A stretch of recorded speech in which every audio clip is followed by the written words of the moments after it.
This coverage of MWC is brought to you by Bitdefender Mobile Security. LG has also taken the shrink ray to its flagship device, but the story is not quite as simple as you might think. Hey, it's Joshua Vergara from Android Authority. What's going on, everybody? And this is your first look at the LG G2 Mini. As you might be able to glean from the video here, but also from the first look at the G Pro 2, we have a little bit of a different design element going on here, as the glossy plastic that somewhat defined the G2 has been done away with for a more matted design on both the bigger and smaller versions of their flagship device.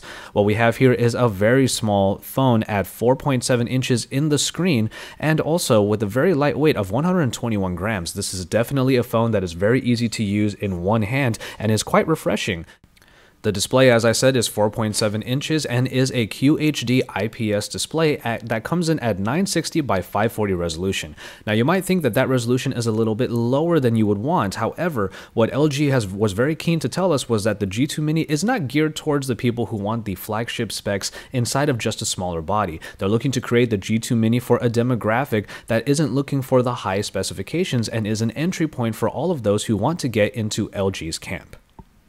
Underneath the surface, we do have two different versions of the LG G2 Mini that will sport either the 1.2 GHz Qualcomm Snapdragon 400, but also there is a version that is available with the Tegra 4i by NVIDIA, clocked in at 1.7 GHz, which is a version we're very excited to check out.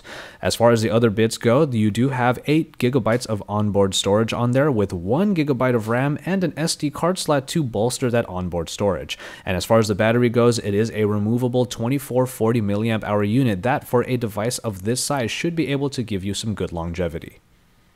As far as the camera goes, as we do see two different versions of the chipsets that could be available in the G2 Mini, we also see two different cameras. From what we can tell, the Qualcomm Snapdragon 400 version will have an 8 megapixel shooter, but the NVIDIA Tegra 4i version can sport a 13 megapixel camera. As far as its functionality goes, it is pretty standard fare, especially if you've used any Optimus UI powered cameras in the past from LG's camp.